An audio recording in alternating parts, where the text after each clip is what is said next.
Good afternoon, everybody. Okay, so I wanted to provide an update on the wildfire smoke impacting millions of Americans across the country right now. The President was briefed on the wildfires in Canada last week and has been regularly updated since. He directed his team to provide impacted communities whatever support they need. Our team here at the White House is in touch with the Government of Canada. We have already deployed over 600 U.S. firefighters and personnel, as well as equipment like water bombers to help Canada battle the fires. We also have been in close touch with state and local leaders, including in Michigan, Illinois, and New York. And multiple agencies, including the Environmental Protection Agency, CDC, and FEMA, are coordinating with state, local, and tribal governments to get timely and accurate information out to communities about local air quality conditions and what steps they can take to protect themselves. We encourage everyone in the impacted areas to listen to their state and local officials. Check in on your neighbors, check in on your friends and your family. Take precautions, especially if you have health conditions. You can also go to airnow.gov. That's AIRNOW.gov. Again, that's airnow.gov to get real-time information about air quality and precautions you can take. Or download the app, the AirNow app, from the App Store as well. You're able to do that. Now, I know for many communities out west, this is nothing new. They experience this every year, but it is certainly getting worse. It is yet another alarming example of the ways in which the climate crisis is disturbing our lives and our communities. That's why from day one, President Biden rightfully recognized the climate crisis, climate change, as one of the four crises facing our nation as he was coming into the Oval Office after being inaugurated, and why he made tackling climate change one of his top priorities and has done historic investments in doing just that, move forward with historic policies. And so with that, I'll go to we'll continue to keep up and continue to get updated on what's happening. So the next thing I have here is I also wanted to take a moment to highlight important progress states are making with President Biden's full support to make our communities safer from gun violence.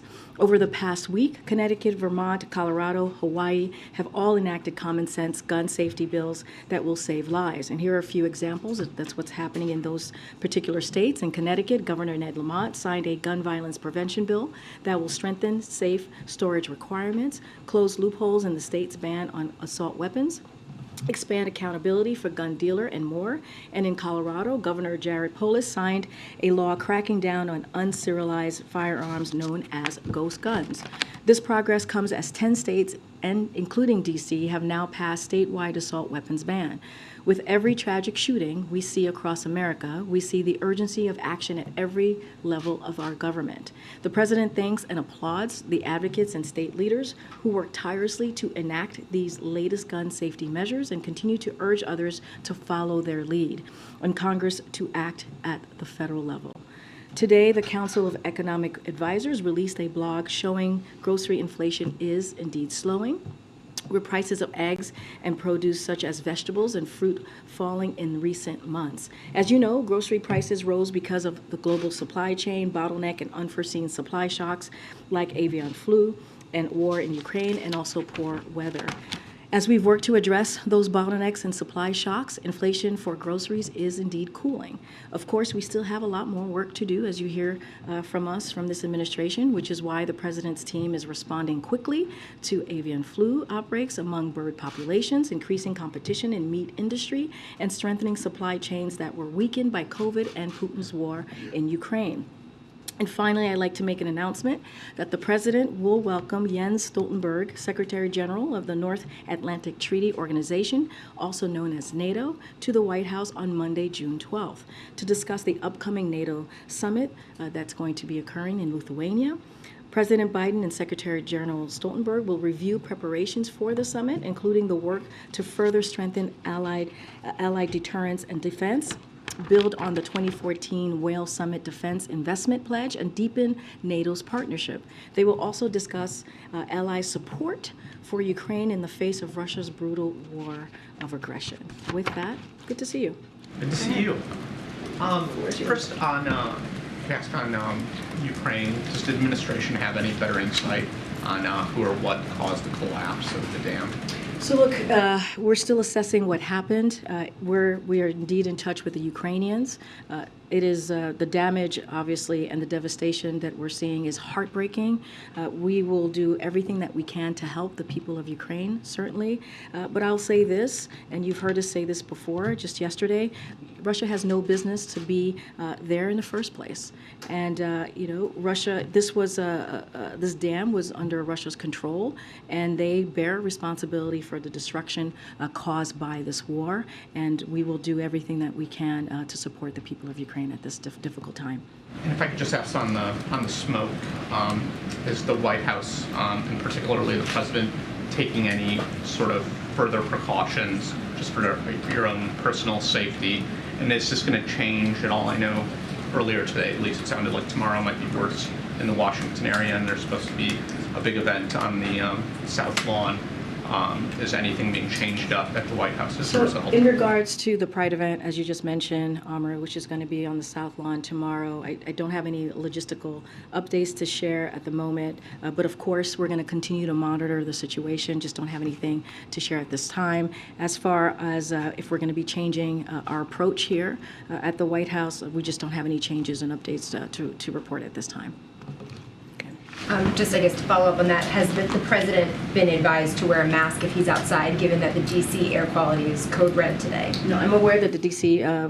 Quality is code red, and I would, and for folks who are watching at home or at work, you can go to the EPA, the EPA website, and there's a map of what your area, what code color your area is. I just don't have anything to share on what the president is going to be, any changes to how the president is going to be approaching this, so just don't have anything at this time. And two questions, if I can, to follow up from yesterday. Does the White House now have any reaction to the merger of the PGA and Live Golf, and did this issue come up during Secretary Blinken's meeting yesterday with the Crown Prince in Saudi Arabia? So I can say this, the State Department, my colleague at the State Department, they put out a readout of the meeting that Secretary Blinken had with the Saudi Arabia government. So I would refer you to their readout. I'm sure it's available online at the State Department. So again, we're just not going to comment on this deal. We're going to let the two parties speak for themselves. What we're going to focus on from here is we're going to continue to meet our commitment to the American people at home and abroad, and certainly that includes the Middle East as well. We're just not going to comment at this time. One more try at this. Some Senate Democrats are not really happy with the announcement of this merger. The Senate Finance Chairman Ron Wyden said they're going to launch a comprehensive investigation into this. He said it looks like a cash grab plan, plain and simple, and it raises troubling questions. Does the White House support Senate Democrats doing that investigation? We're just not going to comment. The House, the Congress is going to move forward the way that they are going to move forward. It's co-equal government, as you all know. I just don't have an assessment on this. I don't have a comment on this. This is a private entity, and we are being consistent here on not commenting on the actions of or mergers of private entities.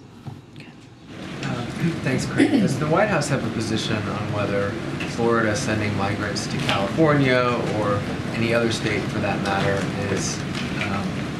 amounts to false imprisonment and kidnapping of those migrants? So one of the things that you've heard me say this multiple times from here is about what these political stunts and what they mean. They're dangerous and they're unacceptable. I said this yesterday and I'll say this again. And we've seen them happen over the last couple of months, and all they do is cause confusion. And why is it they want to cause chaos and confusion? It doesn't make sense to me.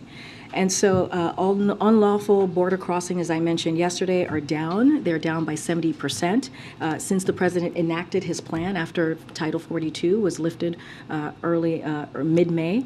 And so we're addressing the challenges as we have done. We've done that through deterrence, we've done that through diplomacy, and we've done that through enforcement. And so, again, the plan that he's doing is working. And so I just don't understand. What are these governors doing? Why are they causing chaos? Why are they causing confusion? What does that actually do for their constituency or for the people who are being put on these planes or on the buses? And it just doesn't make sense. They're playing games, and political stunts just are not going to actually deal with the issue at hand.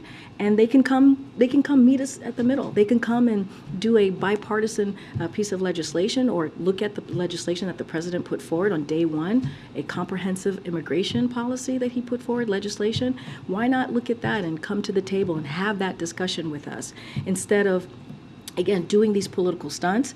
And it hurts. It only hurts local governments. It only hurts other states. And they're doing this without reaching out to those local government or states. And it is putting people at risk. And it's dangerous and, again, unacceptable. Beyond, or in addition perhaps to it being a political stunt, do you think, or does the White House think, that it's breaking the law?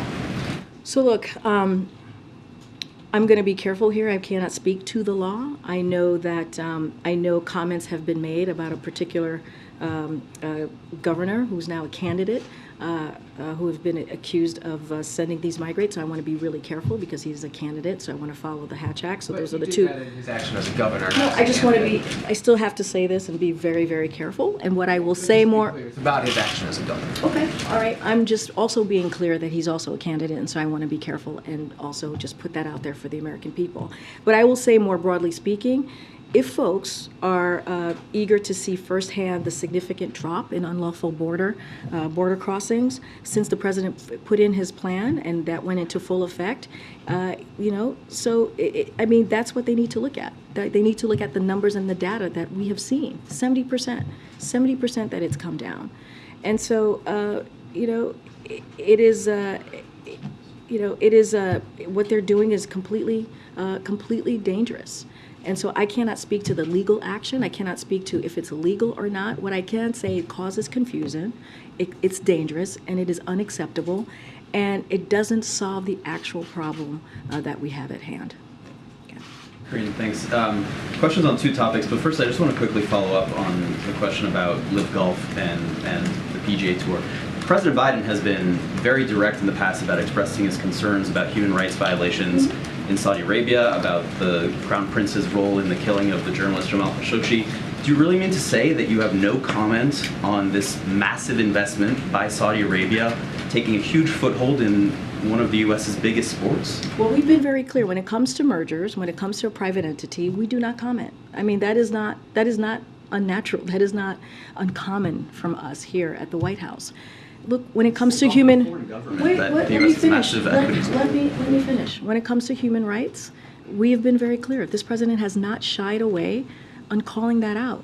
And he's done that with Saudi Arabia. He's done that with other countries. We've been very clear about that. We will speak out. We do not shy away from that.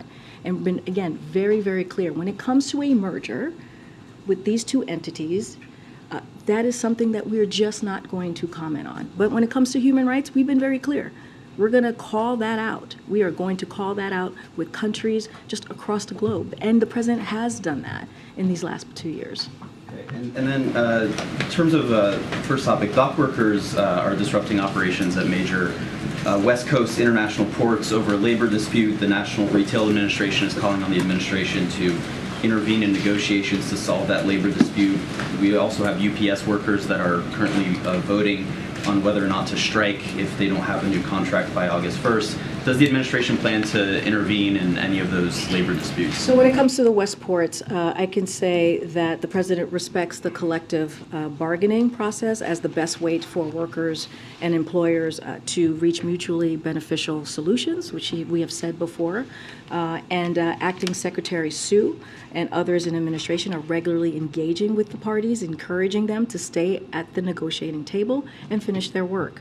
But the path forward is for the support workers and their employers to resolve the negotiations so that workers get the wages, benefits, and quality of life that they so deserve. And so that's what we're going to continue to call for, asking both parties to come to the table so this can be dealt with. As it relates to the UPS, we're of course aware of the strike authorization vote that occurred, which is not a vote to go on strike. But again, to be clear, strike authorizations votes sometimes occur during collective bargaining to demonstrate the solidarity of the union members in support of their negotiation team. So we're hopeful the parties can reach an agreement and satisfy both sides.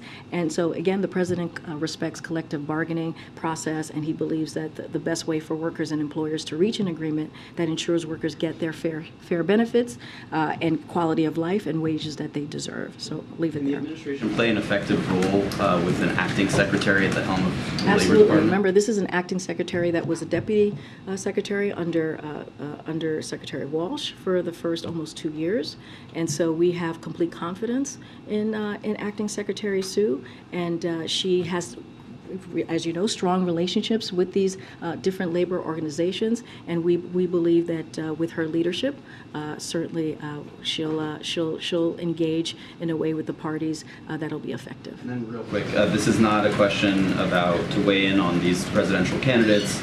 I understand you're going to respect the Hatch Act, but in terms of the president's schedule and how he's been monitoring this, we have 3 new candidates for president in the Republican race: Mike Pence, Chris Christie, Governor Doug Burgum.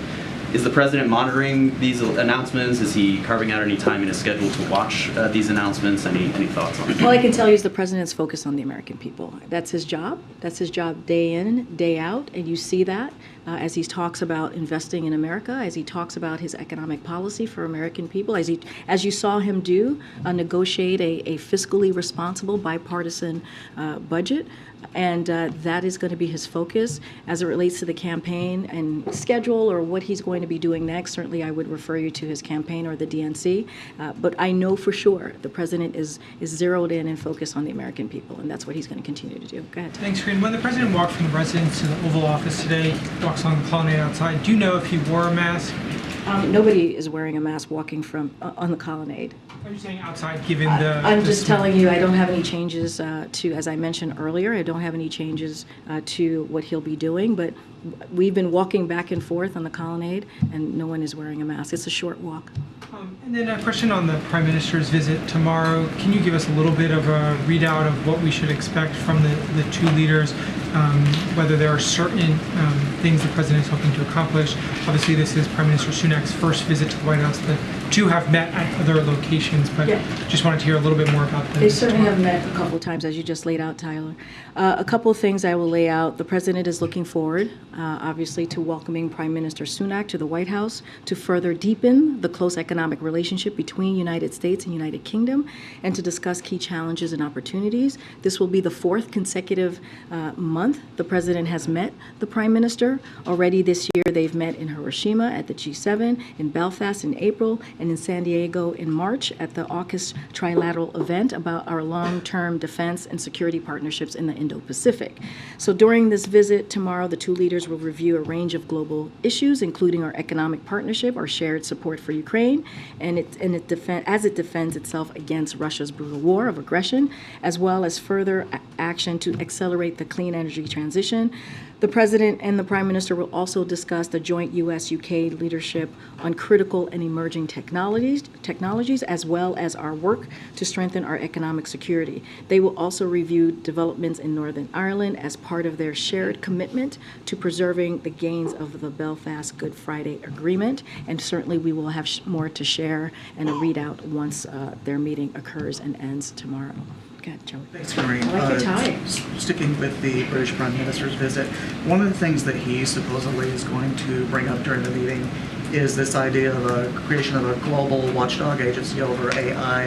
Is that something the president thinks is needed? Is that something that he would support? So look, you've heard from the president and from us on how we see this growing technology, AI, and we believe that how it moves forward should be done in a responsible way. The vice president had a meeting with 4 CEOs recently. The president has held other meetings with his staff to discuss AI. I'm not going to get ahead of what conversations going going to be had during this bilat that they're going to that they're going to have tomorrow with the Prime Minister. I'll let them have their conversation. We certainly have a readout, but we've been very clear about how we see moving forward with AI and how it needs to be done in a responsible way. We need to make sure that we're protecting the privacy of Americans, and so we'll definitely continue to speak to that. I was hoping you can clarify as it relates to the Live PGA merger. Yesterday, the president was asked about this merger during the cabinet meeting, and he said, "I'm going to be in the PGA." Can you clarify? Had he been briefed about the merger before? Was he aware of what Absolutely, he was he speaking had been, yes. And what did he mean then? By was he just laughing off the question? I just think that he was basically saying, I'm not going to comment. Okay. Pope Francis today underwent successful surgery, we're told.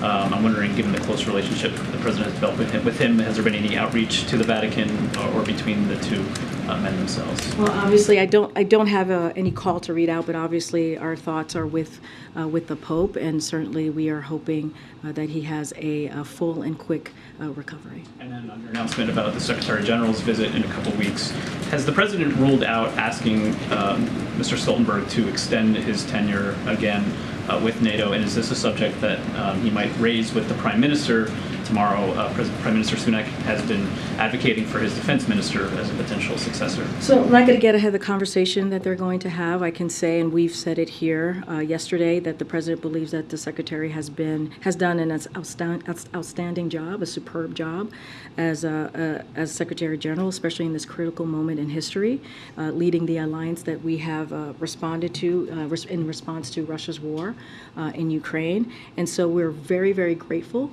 for his leadership. I'm not going to get into speculation from here. I'm not going to get into what the process or how the president is thinking about the next steps here. But certainly, we are incredibly grateful to the Secretary General. I'm just going to go on. Go ahead.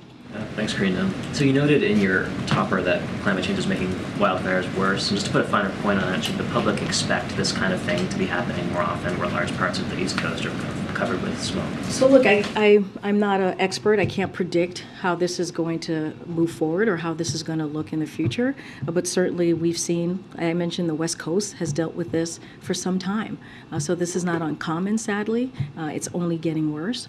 But this is why the president has made climate change a priority. This is why he's taken the aggressive actions that he's taken, historic actions, and he's certainly going to continue to stay focused on how we move forward in dealing with climate change. But again, I'm not an expert, but clearly, as we have seen over the last couple of decades, climate change has been a real problem. It is the science that shows us that. And if and when Secretary Blinken goes to China, is it the president's goal or hope that he meets directly with President Xi, and is that sort of what the conversations that are happening behind the scenes are? So look, I'm not going to, certainly not going to get ahead of what a conversation or what that will look like. The president has said he wants to talk to President Xi. Certainly don't have a call to preview for all of you at this time. And as it relates to Secretary Blinken, I would refer you to the State Department, but we have said, we're hoping that he will be able to travel to China when the time is right. Just don't have anything at this time. Thanks. One follow-up on the Ukraine dam situation. You said that you're still assessing who's responsible, but can you say in your conversations with the Ukrainians what they're telling you in terms of what additional aid they might need to respond to this situation? And will the president be discussing it with Prime Minister Sunak tomorrow? And then separately, is there any plan at all for the president to talk to President Zelensky? And if not, why not? So, of course, Ukraine is going to be at the top of discussion tomorrow. It is NATO, and as you know, the NATO alliance has been strengthened because of the president's leadership. And so, of course, Ukraine and Russia will be top of mind and discuss. I'm not gonna go into details of what they're going to be talking about. Certainly, we'll have a readout that will lay more of the conversation. I don't have any specifics to share on what the conversations that were had with Ukraine in regards to the dam. I could just tell you we've been in touch and we're ready to help in any way that we can. Just don't have a list of what they're asking for or what was discussed. And then on a separate topic, a couple months ago, we were all talking about TikTok, and there was legislation put forward on the Hill that 3 months ago, Jake Sullivan came out in support of, and then we haven't really heard much since. Can you say whether you're working at all with the Hill on making this become law? Are you working with the Senate, the House, or have you sort of given up on any authority to restrict TikTok and other apps that you think are So look, harmful? certainly this is important to the president, to the administration, this type of legislation that Jake talked about a couple months ago. Don't have an update for you. We are always in constant contact on different pieces of legislation with the House and the Senate. I just don't have an update on where we are currently with this particular legislation. Thanks, Karine. So Walgreens unveiled a new look for their stores. They unveiled that in Chicago, and it has basically everything locked up, in part because of the theft that they've seen. Recent study shows that 50% of retail workers have seen some sort of retail theft, and another nearly 50% are afraid to go to work. So is the president aware of retail theft, and how come the problems become so pervasive under his tenure? So look, what I can tell you is, unlike congressional Republicans, the president has taken action. He has taken action to deal with the crime, hiring police officers. You've seen that from his actions that he's taken to cut crime. And it started with the American Rescue Plan. The American Rescue Plan had billions of dollars that went into communities to hire police officers, to make sure that we had accountability as well on the ground. And let's not forget his Safer American Plan to fund the police and invest in crime prevention. So we have taken actions. We have made sure that we do everything that we can to try and protect communities and to make sure that police officers are hired. And so, look, instead of Congress, passing legislation or wanting to cut or defund the police, we're doing the opposite. And so we would love to work with Congress and see how else we can be helpful to communities. But the president has taken action. Again, the American Rescue Plan, the Safer Communities, America Plan, and he's going to continue to do what he can to make sure that we keep communities safe. I want to ask you quickly about the visit tomorrow. The United Kingdom left the EU in 2020. The UK remains our closest ally, or one of our closest allies, as you said. How come we're not negotiating a trade deal with them? So look, I think in that conversation that they'll have tomorrow, for sure, the economy will be part of that conversation. Look, they have the largest bilateral investment relationship in the world when you think about the UK and United States, and that's a source of strength and has been an important foundation of economic growth over the years in both of our countries. And so I'm sure when the two leaders meet, they will continue to take steps to deepen that economic partnership. And so I'm not going to get ahead of what the president and the prime minister are going to speak to. But again, they have one of the largest bilateral investment relationship in the world. And I think that matters. Is the president comfortable with the UK leading on artificial intelligence? Because that's one of the things the prime minister is Look, I'm not going to get ahead of what they're going to discuss. I've laid out what we have done here and how we see moving forward on artificial intelligence. But again, I'm just not going to get ahead of it. We'll have a readout tomorrow. You mentioned the governments, U.S. and Canada, working together, talking about the wildfires. But has President Biden spoken with Prime Minister Trudeau about this? Any offers of anything different that has not already been offered, or long-term plans they've been discussing? So I can tell you this: our Deputy National Security Advisor, Liz Sherwood-Randall, has been in touch with her counterparts, and she has been since last week, in offering it and listening to them and making sure we're offering any assistance that they might need. We mentioned the 600 plus firefighters and personnel that we have provided to Canada to help them deal with this wildfire. I don't have a call to read out between the Prime Minister and the President. We've also, as I mentioned, been in touch with governors and local government as well to make sure that we are offering any assistance that they might need. Can I also just ask, is the president watching some of the pushback from kind of more conservative Republicans in the House regarding the debt ceiling, though they're concerned?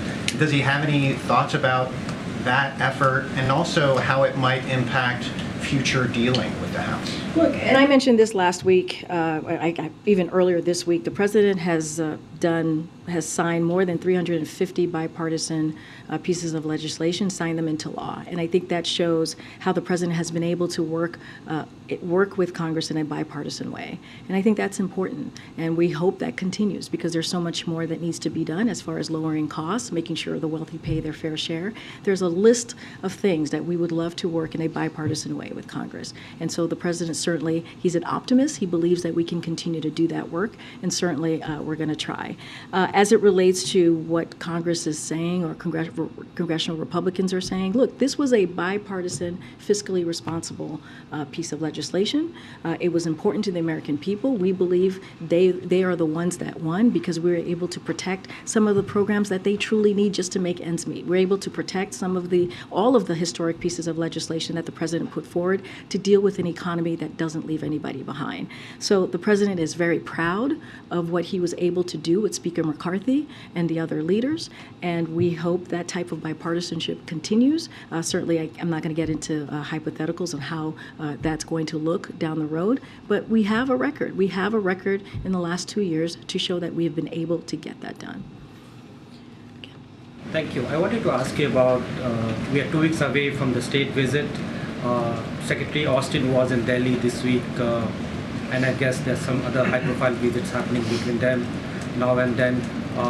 Would defense be an important part of the discussions with Prime Minister Modi and President Biden? Say that last part. Would defense be an important part of discussions between the two leaders? Oh, defense. So, look, I don't have anything more to say at this time about the visit. As we get closer, certainly we will have more to share. What I've said is the upcoming visit, we believe, will affirm the deep and close partnership between the United States and India and the warm bonds of family and friendship that link Americans and Indians together. So that is incredibly important. The Prime Minister and the President will discuss ways to strengthen our two countries, shared commitment to free, open, prosperous, and secure Indo-Pacific, and our shared resolve to elevate our strategic technology partnership, including defense. So that certainly will be talked about in clean energy and space, but I'm just not going to get into details on what the particulars will be. And as we get closer to June 22nd, we'll certainly have more to share. Also have the guest list gone out for the state dinner and the welcome ceremony? How big? So as you know, we've done this will be our third state dinner. We usually don't release those guest lists until closer to the date. And so I suspect that we will do the same process with this. Sense of number of people? I don't have a number to share. And has the First Lady decided on the menu and the entertainment? I don't have anything to share. What is today? It's like so early. We still have about 2 weeks left, and that's plenty of time. That's like multiple years in these types of administration and presidential administrations. So as soon as we have more to share, we certainly will. But I wouldn't expect that it will happen before the week of the actual event. Okay, John. Thanks a lot, Karine. Yesterday, the World Bank issued a report in which they indicated that the global economy is slowing down dramatically. They're forecasting an annualized rate of growth of just 2.1% for this coming year.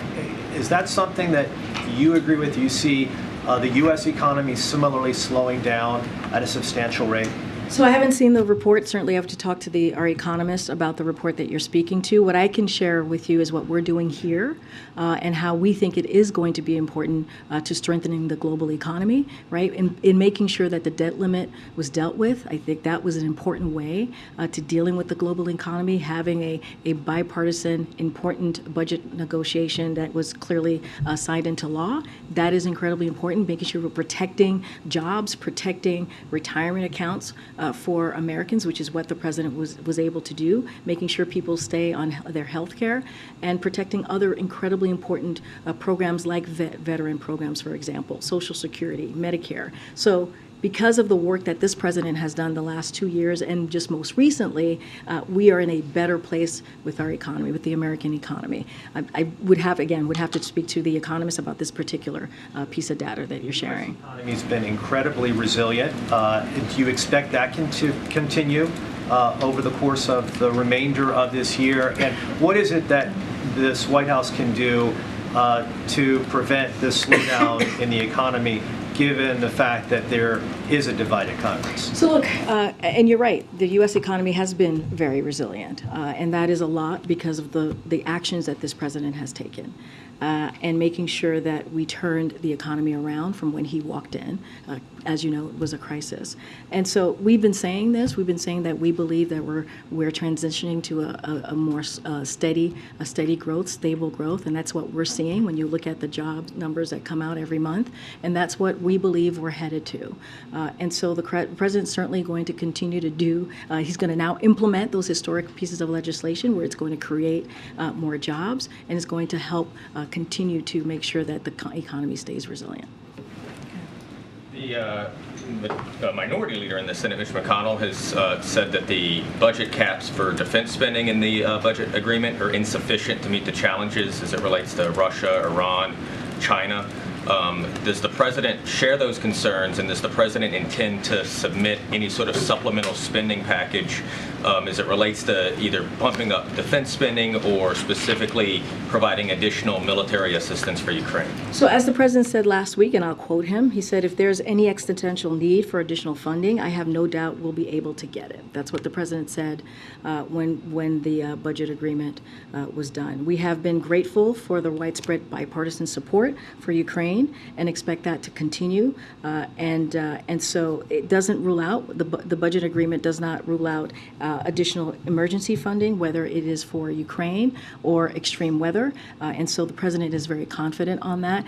As you know, there's now an appropriations process, as Director Young spoke to. Certainly not, we are now back in regular order, right, which is why it was important about getting this budget agreement done. So I'm going to let the appropriation process move forward, not going to get ahead of that, but the president, as he stated himself, he's confident. So more generally speaking, he is okay with where the budget caps are for defense spending? Look, there's an appropriations process that's going to get going. That is regular order. That is where we're supposed to be. We're going to let that process go. As you're asking me about more defense funding, as the minority leader, as you just stated, feels like there's not enough in defense. The president has said if there is need, existential need to additional funding, he believes that we will get there. So that's what I can share with you on that part. Let me see. Go ahead, Alex. I haven't called on you in a while. Hi, Karine. The United States, as you know, has far higher incidence of car fatalities, both of drivers and pedestrians, cyclists, than almost all, I think, all other wealthy nations. And we're about to enter the most dangerous time of the year for car accidents, the summer months. Has this administration done enough on that front? Or has maybe the automotive, the highway lobby sort of had its way as it has had with many other administrations? So, look, and you're right. We face a crisis here in America when it comes to driving, drivers, passengers, pedestrians, cyclists. Each year, more than 40,000 people die in these types of crashes, and so and this is comparable to gun deaths, and it should not be this way. So the Department of Transportation launched a national roadway safety strategy in early of 2022 to tackle this type of crisis at every level. And so while it's encouraging to see the death leveling off somewhat in the last 2 quarters, because we have seen that occur, it is no time to let up. And so we're going to, DOT is going to continue to take major steps to keep people safe. And I think that's important. Again, they've put a plan together to try to tackle this incredibly unfortunate situation. I know you won't comment on the case involving the president's son, but the president previously criticized the Supreme Court ruling that his legal team is preparing to use, should he be charged, as an affront to common sense and the Constitution. I just want to know if that statement from June of last year still holds, or if he is viewing that ruling in a new light. I'm just not going to comment on this. And on the merger, the Wall Street Journal editorial board said this is more than just a private deal. It's really about MBS sort of thumbing his nose at the president. They point out that the Saudis entered a China brokered deal with Iran. They are cozying up to Maduro, cut oil production ahead of Blinken's visit. helping Russia, driving up prices, hurting Biden. And they write, is Saudi Arabia's Crown Prince Mohammed bin Salman trolling President Biden? Call it the revenge of the pariah. I can't comment to or lay out what the thinking of the Saudi Arabia official or government are. As it relates to this merger, we're just not going to comment on this deal. It is two private entities, and we're just not going to comment. Does that risk making the president look weak if there's no comment? When you have Democratic senators saying that the president's Justice Department should be looking at this with respect to antitrust questions, foreign registration questions, doesn't no comment fall short? First of all, the president does not look weak. This is a president, because of his leadership, has brought together our allies and partners again, which certainly was our foreign policy relationship with heads of states was gutted and destroyed by the last administration.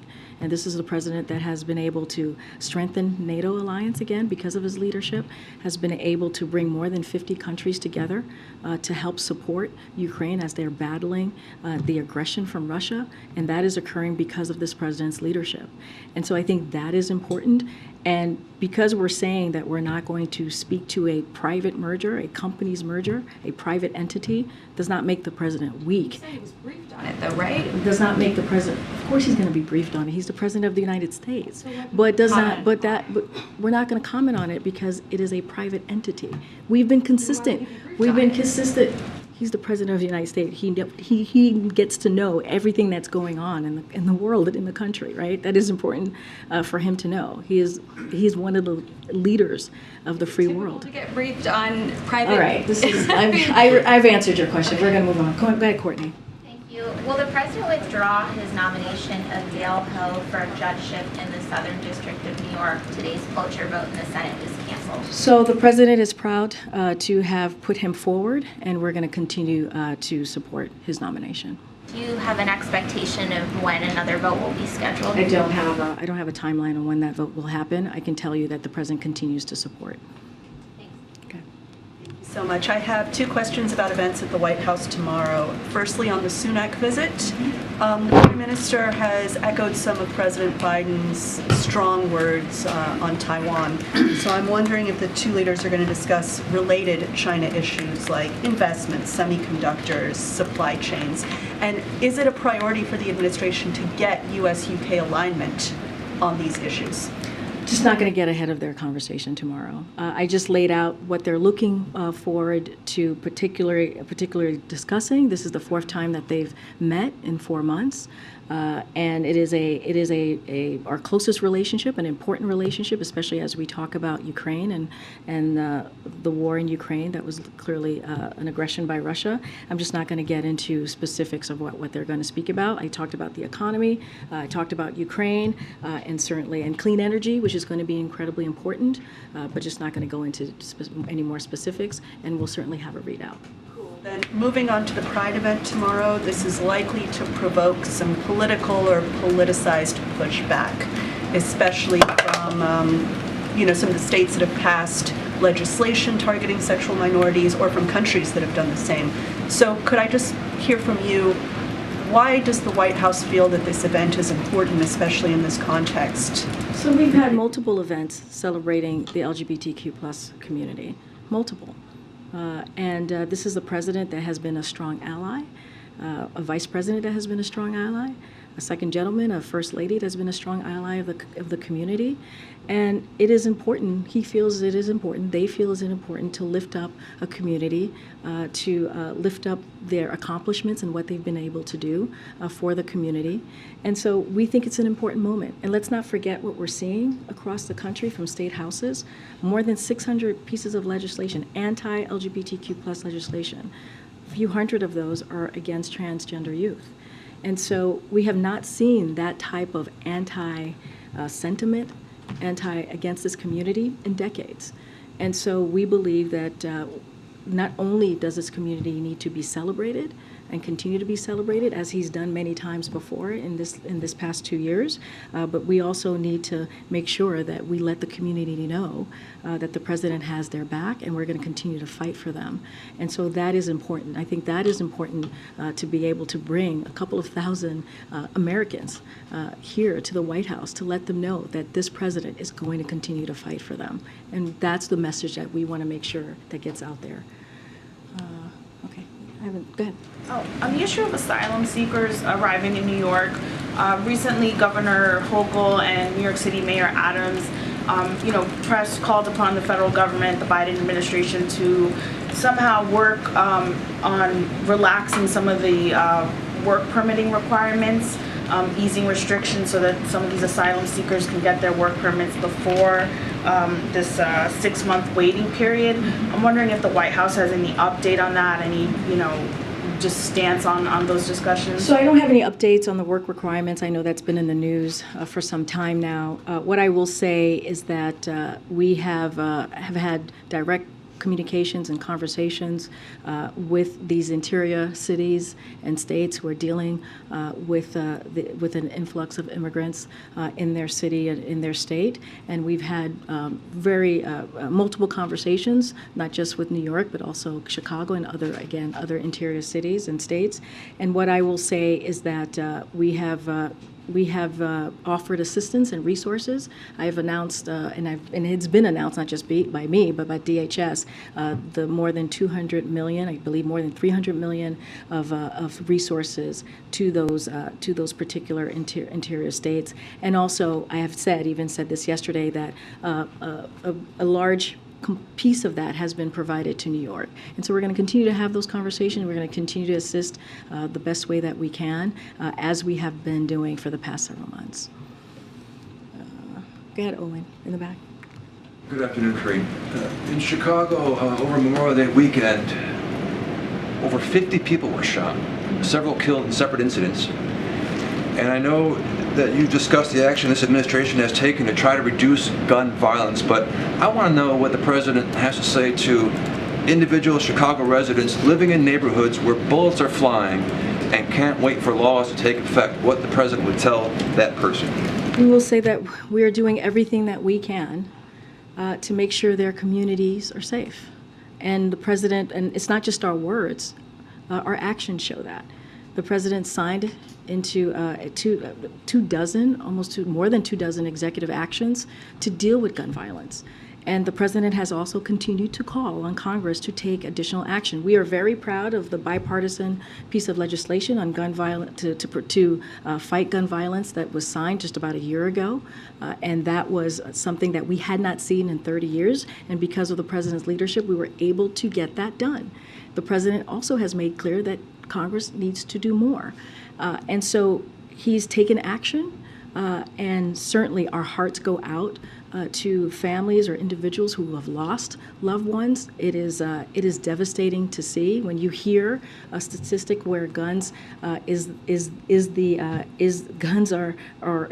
what is taking the lives of our children, the number one killer of our children. That's devastating to hear. That is something that the president wants to prevent and wants to deal with, which is why he took those actions. So we're going to continue to call on Congress to take action, and I will say, and we'll be very loud about that and very clear about that. And I will also say again, our hearts go out to folks who have lost loved ones to gun violence. Go ahead, Brian. I wanted to ask about Ukraine and NATO. The British Prime Minister, Rishi Sunak, last week said that Ukraine's rightful place is in NATO. Will this be something that the two discuss when they meet tomorrow? Look, I'm not going to get into specifics of what's going to happen. Again, I know you guys have asked me a couple of questions, but our commitment to NATO's open door policy stands, and so just not going to get ahead of that. Given the meeting tomorrow and that the NATO Secretary General is going to be here on Monday, is President Biden thinking about a renewed push toward Ukraine's admission into NATO? I mean, nothing has changed of how we've answered this question before. An alliance decision is between the 31 allies and an aspirant country. That's how it's dealt with. There's a process, and there's an open door policy. That's what we support. We've supported that for some time now, but right now we are focused on making sure that Ukraine has everything that it needs to fight Russia's aggression. And you heard us just about last week announce another PDA of $300 million. We're going to continue to do that every other week or so and continue to show our support for Ukraine, whether it is aid or systems. And we've done that the last 15 months. And so we're going to do everything that we can to support the Ukrainian people as they fight in an incredibly impressive and brave fight. All right. Can I just clarify one thing? You said repeatedly here that the White House didn't want to comment on a private entity. But a quick search back through briefings in recent months finds that you commented on J.P. Morgan's merger or purchase of First Republic, and then you were asked last November about Elon Musk buying Twitter, saying we're going to keep an eye on that decision. Does the decision to not comment today have anything to do with the fact that the Secretary of State is in Saudi Arabia right now? No, not at all. Not at all. We're just not going to comment on this. And look, I also said with the Elon Musk, I also said the same thing that I said today, is that we're not going to comment on a private entity. I actually said those words as we talked about Elon Musk and Twitter. And so that's going to continue. We're not going to comment on this. We're going to focus on the American people. We're going to focus on what their needs are as it relates to American families and as it relates to abroad and also the Middle East as well. And so that's the president's focus right now. But I've always been very clear. We just are not going to comment on any types of mergers. And I know you pulled out those specific things, but I also continued and said I'm just not going to comment on mergers or private entities. Thank you.